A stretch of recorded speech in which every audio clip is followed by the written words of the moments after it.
Oh my God. Is it self-indulgent for me to be listening back to, if you don't follow us on Instagram, if you don't follow like the Taylor podcast on Instagram, then girl, what have you been doing? Oh, I'm not shouting, but yeah, it's funny me watching. I just was watching some of the little like clips that we've had on the blog, on the podcast. I keep saying blog because on Instagram, right? I've got like the handle for the podcast is Taylor_blog. I don't know if I should like change it to Taylor_podcast. Because like essentially I used to have a blog and then someone hacked it, which is like wild to me because I'm like, who would want to hack my blog? And I used to share some of my writing and stuff. And I just still have not gotten on top of that to like actually get it fixed. I really should, because I feel like if I don't get it fixed soon, like all the materials and imagery is going to be gone. Another thing on my to-do list. But yeah, I think that maybe it would be better for me to like have the handle as Taylor_podcast, because the YouTube then is like Taylor_podcast.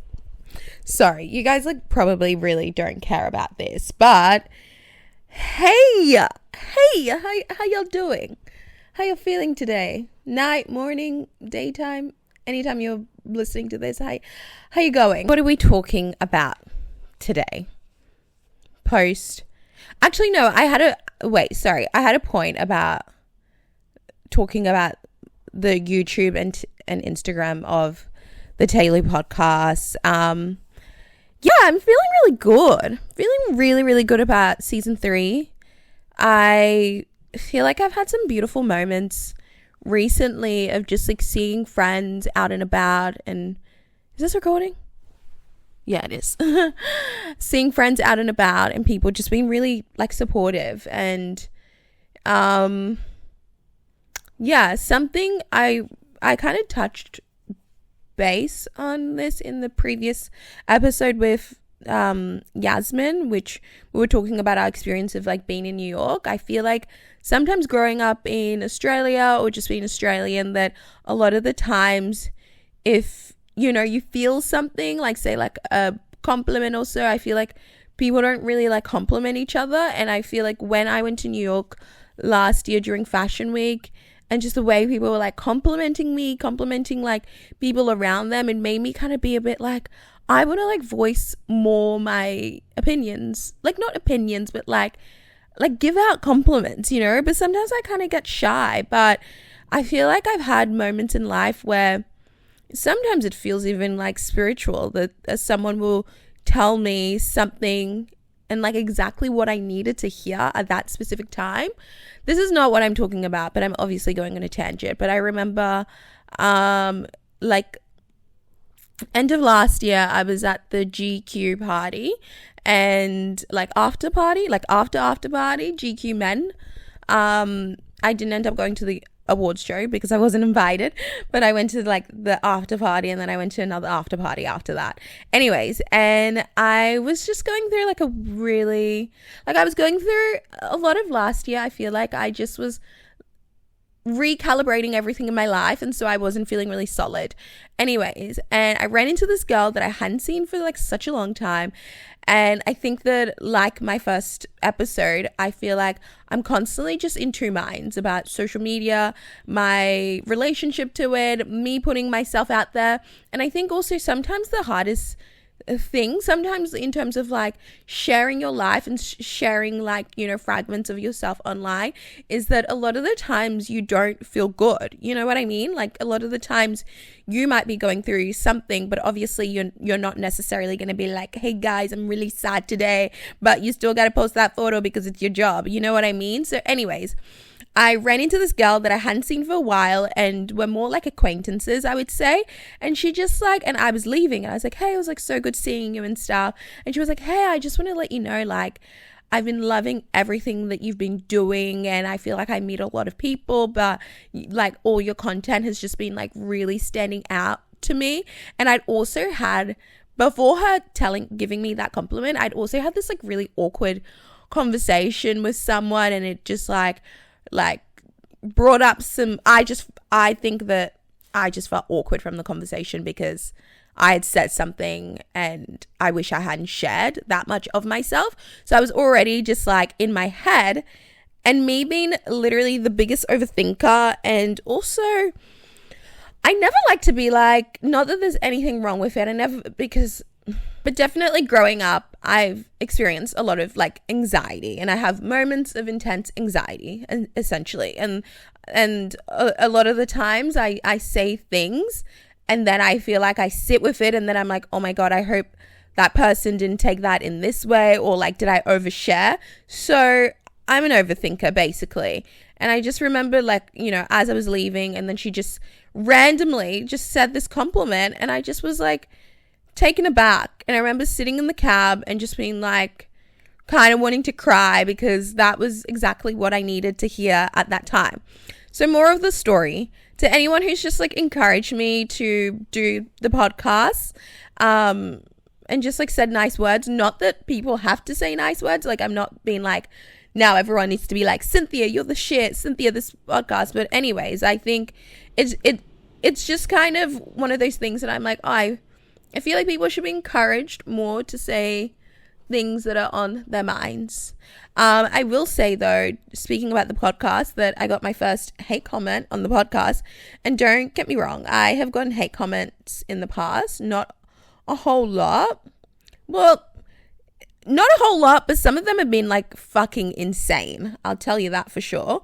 But someone said, what did they say? So I posted a video, like a Q&A stuff, and someone said in capital letters, "We don't need any more podcasts." And not like I was shocked, but I also was a bit like, this video didn't even get that many views, and there's already someone who's like,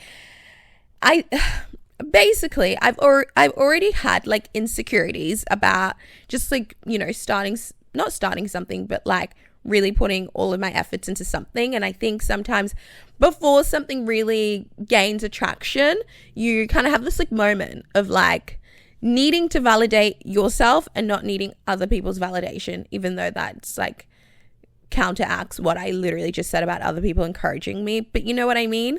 Like, at the end of the day, like, I'm the one who still needs to be like consistent and put myself out there. So it was like really interesting getting that comment, and it didn't overly affect me, but definitely it's already thoughts and feelings that I've had. So just having some random like, you know, thingo message me, I was like, okay, cool.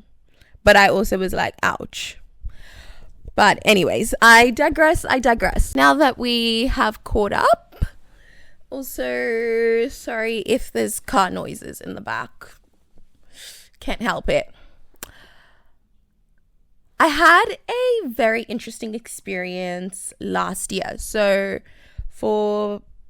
I think most people don't know that acting is a really huge passion of mine, and it's something, yeah, that I've always kind of like been doing, and like with classes and stuff, and it's something that I really want to like get more into, and for that to be more of like a full-time thing for me. Anyways, so about last year, I was doing a workshop with this really beautiful coach called Kim Farron. Highly recommend if anyone is interested in things like that.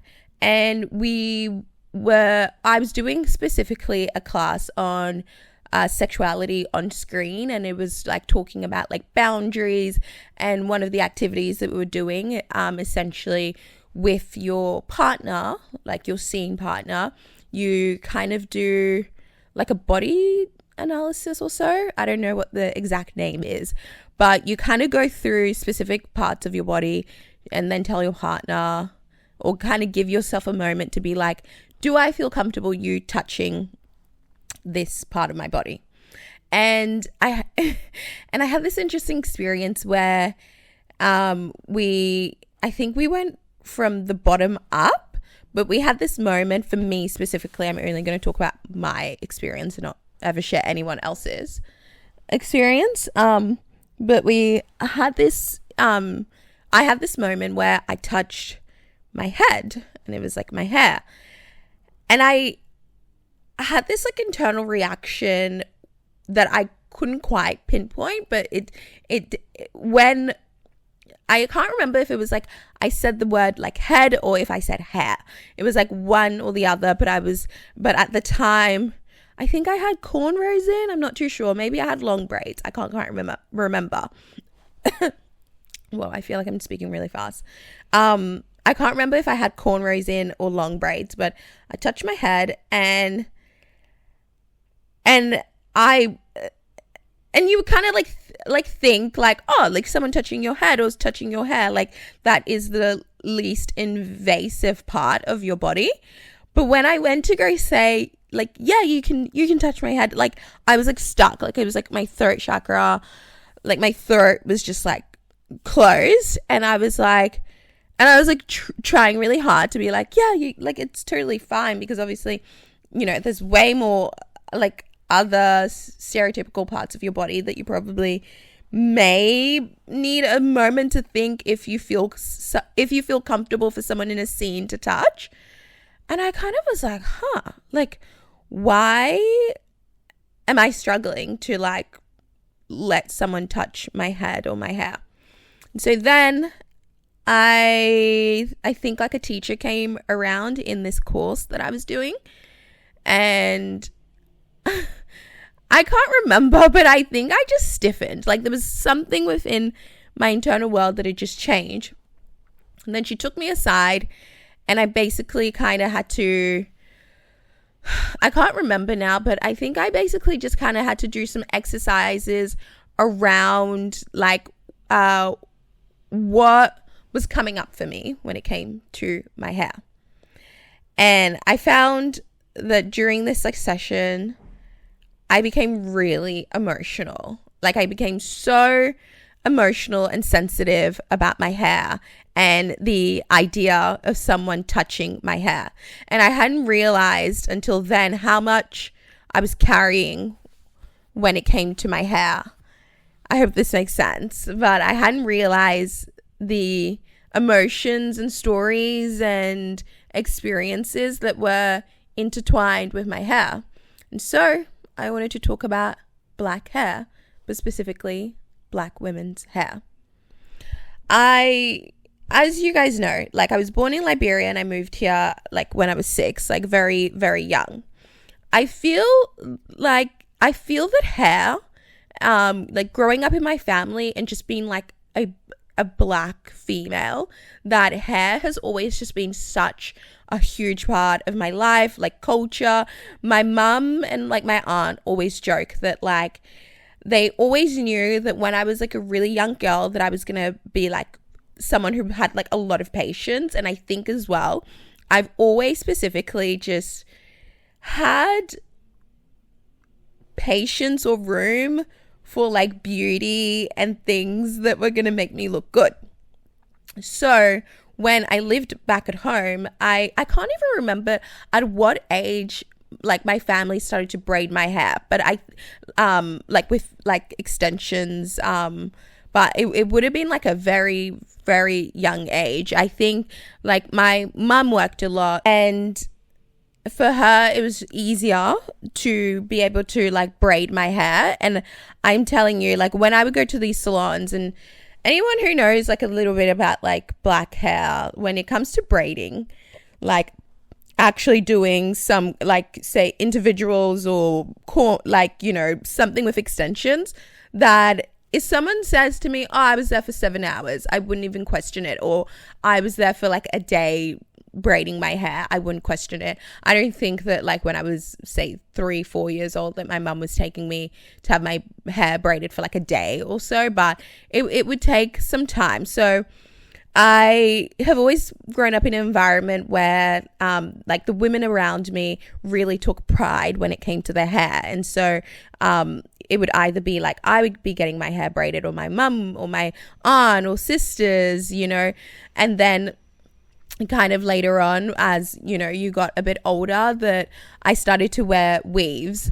I remember that when I first started to go to school in Australia, that so my sister, who I grew up with, is like amazing at hair. Like now my sister has like 2 kids, and she's got a little girl, and she's like literally the cutest person in the entire world, and I love her so much.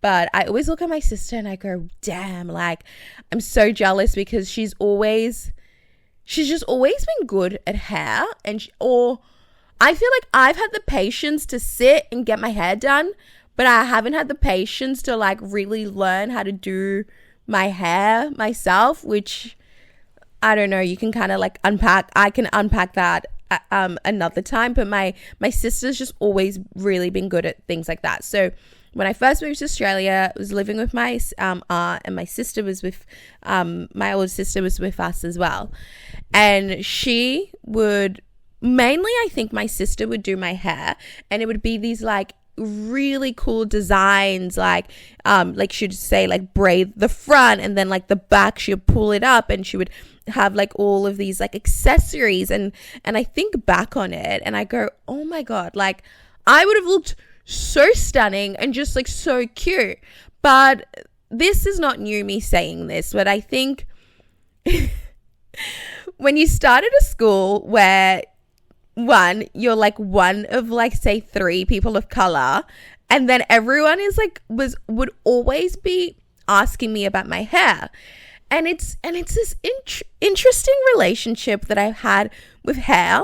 There's a space where I understand, and from a very young age, I think that I didn't take offense to people, especially when I was younger, like in primary school, of people constantly asking me about my hair and being like, oh, like, how do they get your hair to stand that way? Or why is your hair this way?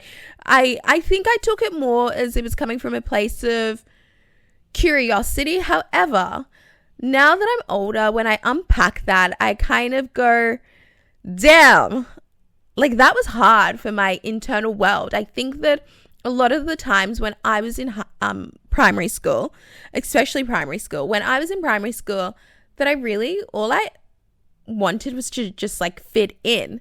And so and I think that I just, because I wanted to fit in, it wasn't necessarily that I didn't want my sister and my aunt doing all these like, you know, really cool extravagant hairstyles. I grew up in a space where from a very young age, I think I just became used to people asking me about my hair and having this like curiosity. But there also was this like internal feeling always of just wanting to like fit in. And so I feel like when I was younger, I didn't really, like now, you know, in hindsight, being older, I can be like, wow, like I have such an intense appreciation for those hairstyles that my sister and my aunt would do on me. But the act of like rocking up to school just so that everyone is like looking at you, and because they haven't interacted with a person like yourself, it means that I just felt so different. I always just like felt different, and obviously I was different, so it's like, and that wasn't a bad thing, you know. I think that I wasn't, but then because I was so young, that I wasn't in a space that I could fully own that, you know. Sometimes it felt like when people would be asking these questions about my hair, I felt unsure about what place it was coming from. I don't quite know how to articulate it, but I think that when I was little, I wanted a space to be able to just like go to school and just exist, rather than feel like the thing that was always like different and that always had to be like picked apart to then explain to people why I was the way that I was. And those storylines were intertwined with my hair. because obviously no one's going to be like, why are you black? You would hope so, but like people are not really going to specifically ask you about your skin color. But another way for them to ask you about your skin color is through your hair, which then comes in turn with like, why are you different? And I felt like when I was younger, I was constantly just having to explain myself. And it created this like, I felt this discomfort when it came to my hair. And I just had like, I had a lot of like instances of shame and embarrassment. And I remember once I was in primary school and I was like running and like trying to see who can run the fastest. And my aunt had done my hair where it was like my natural afro hair was like in a bun, and then she'd put like a ponytail on the end of the bun. And when I was like running, because people didn't know that I had like a ponytail on, or maybe they did know, they probably would have known because it was like longer, but my ponytail fell off, and then everyone like started laughing at me, which I guess, sure, there's like, it's comical in some ways that like, I guess I think if I was in an environment, say like I was with like my aunt, my sister, and like, women that I knew, and like women of color who kind of like understood and like we laughed, that environment would have felt just a lot more warm compared to like having, say, a friendship group of like 10 white kids and everyone looking at you and being like, what? Like being like, oh my God, that is so weird. Like, how has your ponytail just like fallen off? And then I remember just like joining in with the laughter because obviously I just wanted to like fit in and be a part. But then also it was like, I just think that in some ways growing up that I resented my hair. I resented having hair that quote unquote felt difficult. But the only reason it felt difficult was because there wasn't like representation, that, yeah. Yeah, I remember just laughing with everyone else and kind of being like, oh yeah, so funny. Like my ponytail like fell off, but if anything, I felt mortified inside. It kind of felt like I'd been caught out, which kind of leads me to my next, not necessarily point, because I feel like with this specific topic, I more just kind of want to talk about things that arise within me when I think about my experience with hair. But kind of this shame sometimes I felt about using extensions. I don't know if this is like a projection of my like inner world, or if at times it's how like the media sometimes can position Black women. I think when it comes to like Black women who say you've got more of like kinky, like say if you've got like 4C, very like tight coils and stuff, and it might take more time for you to like say loosen your hair up. I look up to, say, someone like Lupita Nyong'o. I don't know if that's how you pronounce her last name.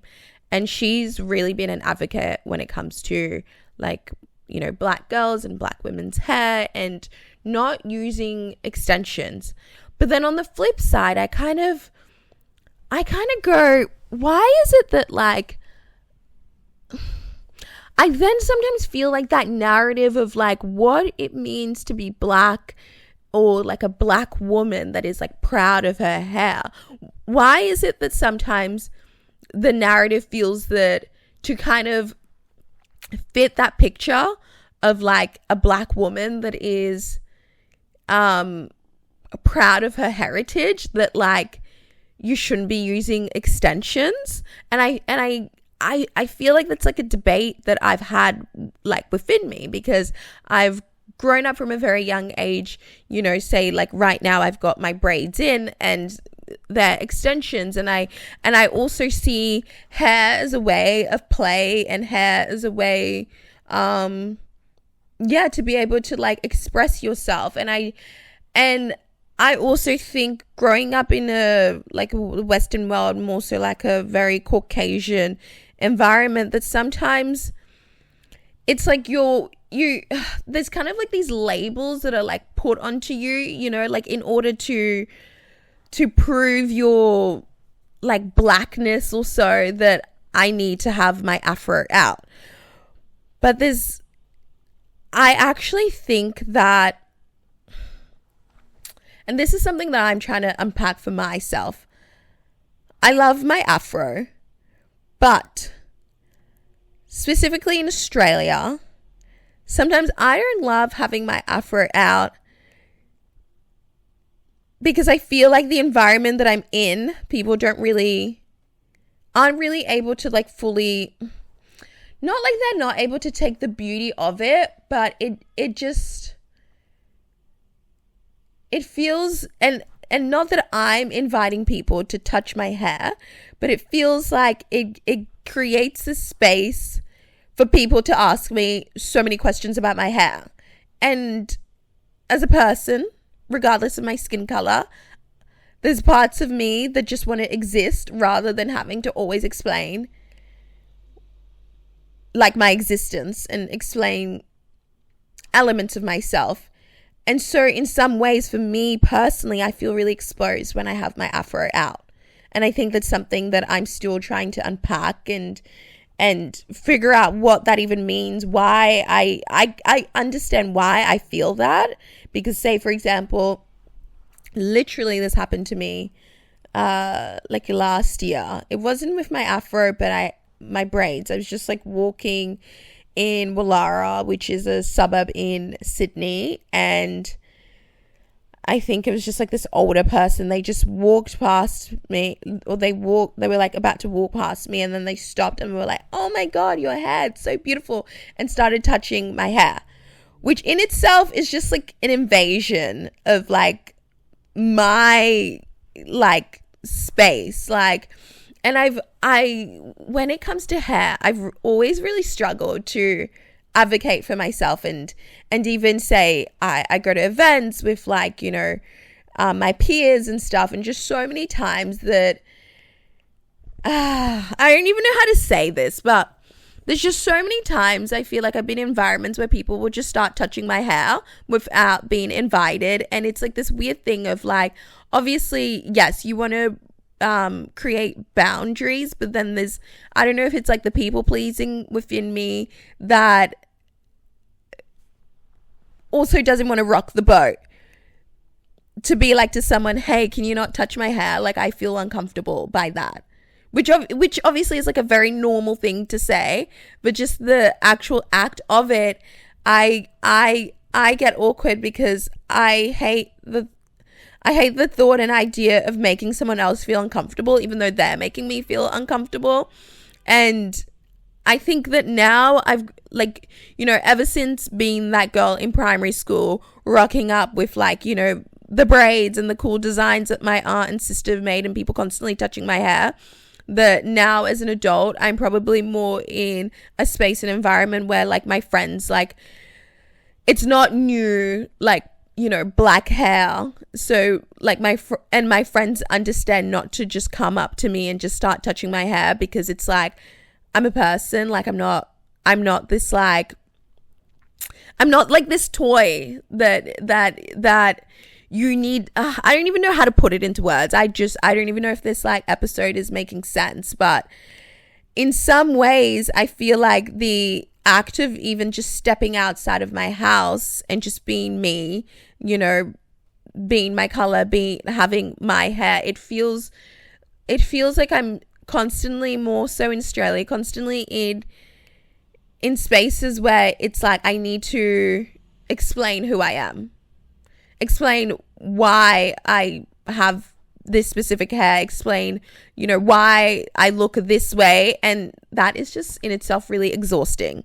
So then when you're in environments where it's actually shit, like it's where people just start touching your hair, that I am still figuring out how to create that boundary.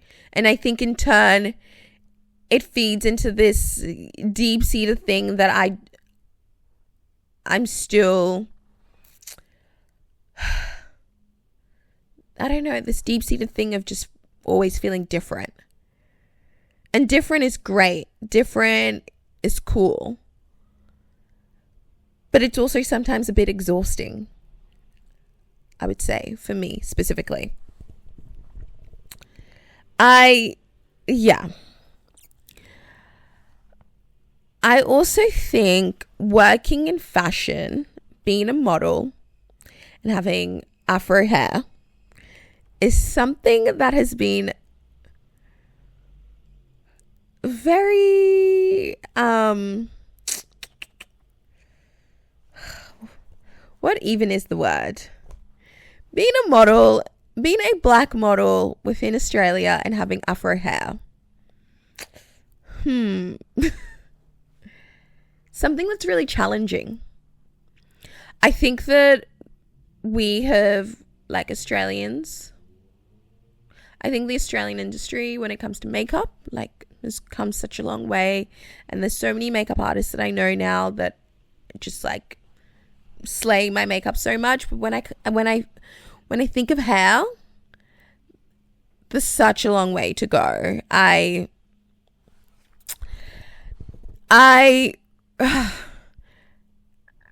I have this like weird relationship when it comes to Australia Fashion Week. Tell me, why is it that I'll say turn up? Well, number one, when it comes to Australia Fashion Week, I feel like I always just kind of usually like do some sort of braids or cornrows, because say there will be hair products being promoted or so, and most of those products aren't made for black hair. And so then a lot of the hairdressers that are actually hired have not really had that much experience with black hair. And feeding into the whole thing of always feeling, not always, but very much so feeling like an outsider, like you need to figure that out yourself. I feel like I've just had so many instances. I've turned up either on set, Australia Fashion Week, with like hairdressers, and don't get me wrong, there's definitely a lot of really great hairdressers out there who do know like black hair. Like I have a friend, his name's William Webb, love him. I would love to have him on the podcast, but we'll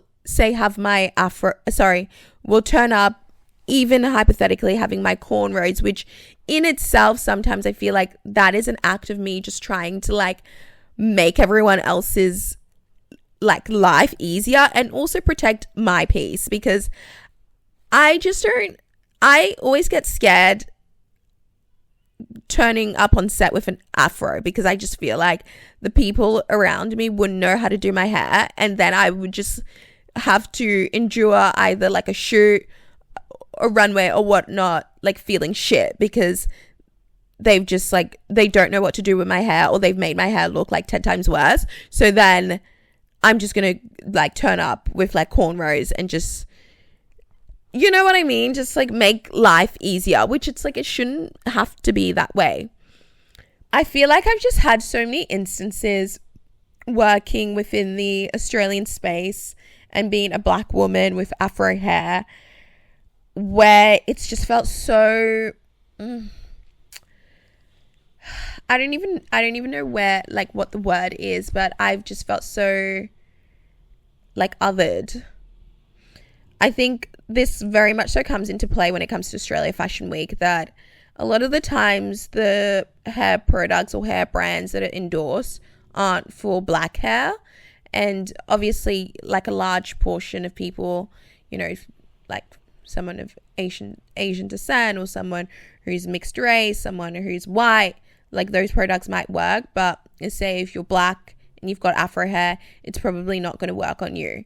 And then the other thing is that a lot of the hairdressers that are kind of like on set have only really worked with like those specific kinds of like hair types, and they haven't really worked with my hair types.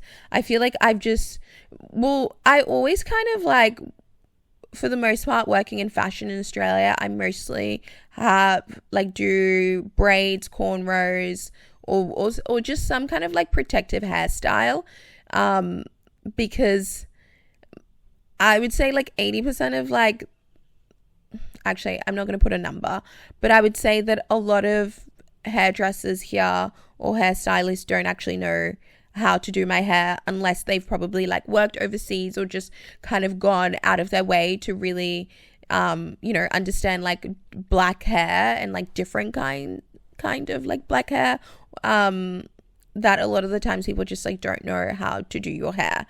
And very much so Australia Fashion Week is one of them. I feel like there's so many times that I've gone backstage, and I even hate talking about this because it literally makes my blood boil.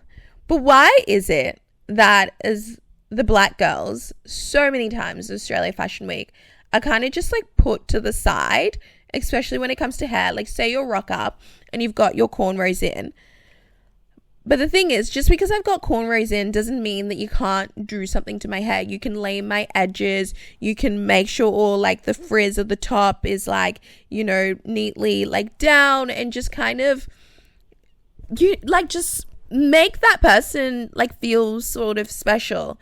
And it just irritates me that so much of the time you'll go backstage and say, my bestie who has like long hair, is white, is getting this whole blowout.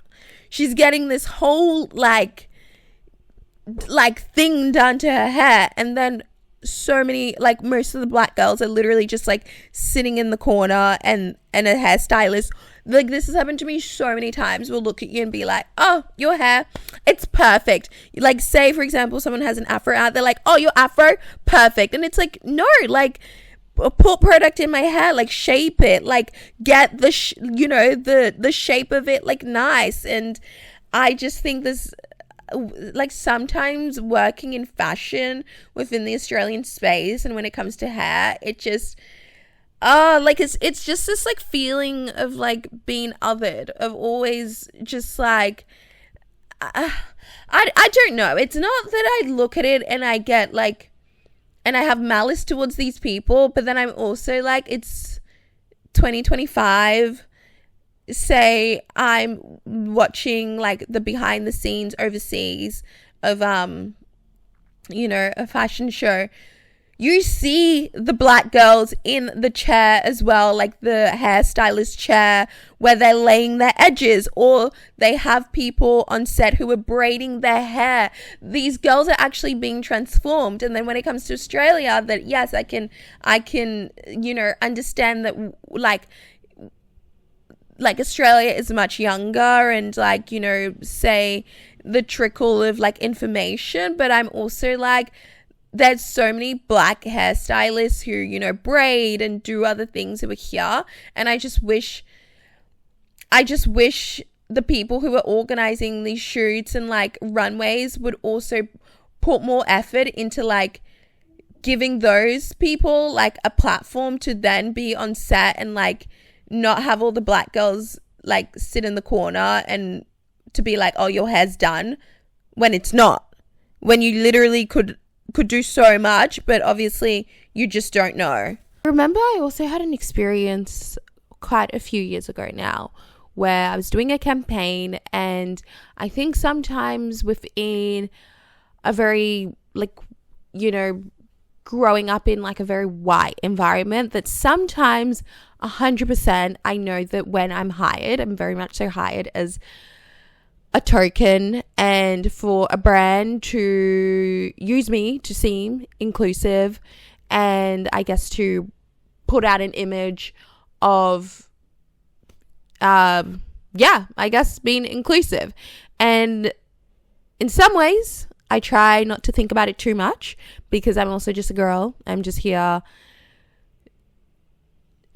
it's a very, that's also a whole other thing that I could talk about, and feelings. And I remember especially during COVID that a lot of brands were hiring girls of color due to George Floyd and the Black Lives Matter.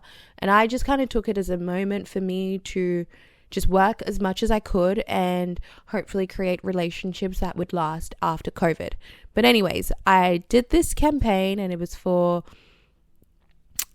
a product, and the brand did my hair, and they wanted my hair to be in like a very specific, I feel like I don't want to be too specific and like, you know, but they wanted my hair to be in a specific, very like African style, which I was really excited about, to do something very different.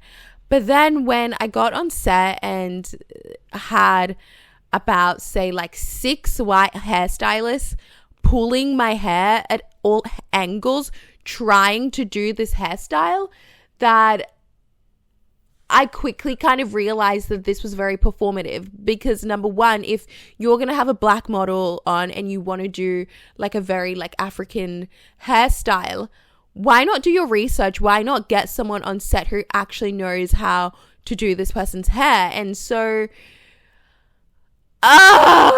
gosh, I feel like I'm just having like flashbacks to that shoot. And it felt like I was like this puppet, just like this like thing that they were like dangling around and using to like put across their message. And I even remember after sitting and them doing a hairstyle, which realistically probably should have only taken about an hour if they had, say, for example, a black hairstylist who knows what she's doing and has, you know, knowledge about that kind of hair, it would have been so much easier. But instead I was like sat in the chair with like 5 white hairstylists like pulling my hair at all angles and just like being really uncomfortable. And then there's this weird thing of, you know, being a model, that a lot of the times you kind of just are like, you're just like, oh yeah, I'm just chilling, I'm just like comfortable, I'm just, you know,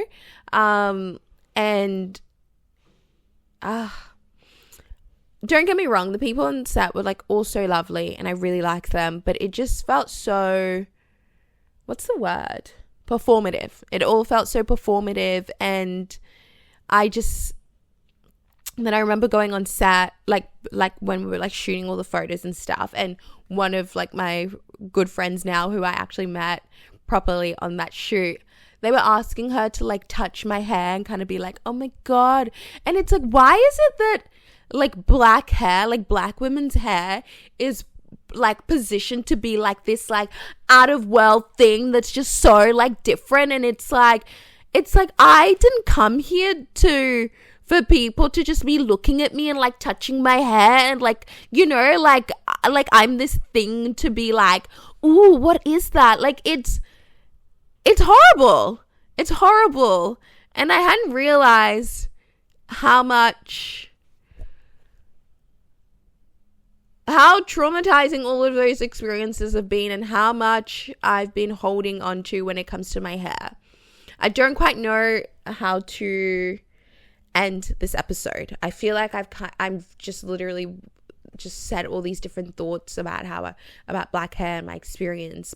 All I can really say is that I'm tired of the narrative of black hair like being this thing that's just so like, oh my God, it's so different.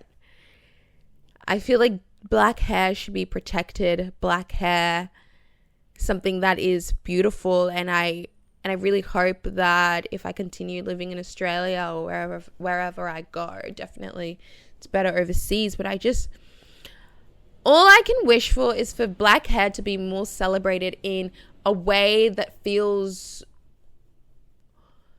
not performative and not like you're a zoo animal and random people like coming up to you in the street and touching your hair. Like, please don't touch my hair. Like, please don't just come up. Like, I'm the worst at this because of my people pleasing mentality. But if you see a woman of color, please do not go up to her and touch her hair.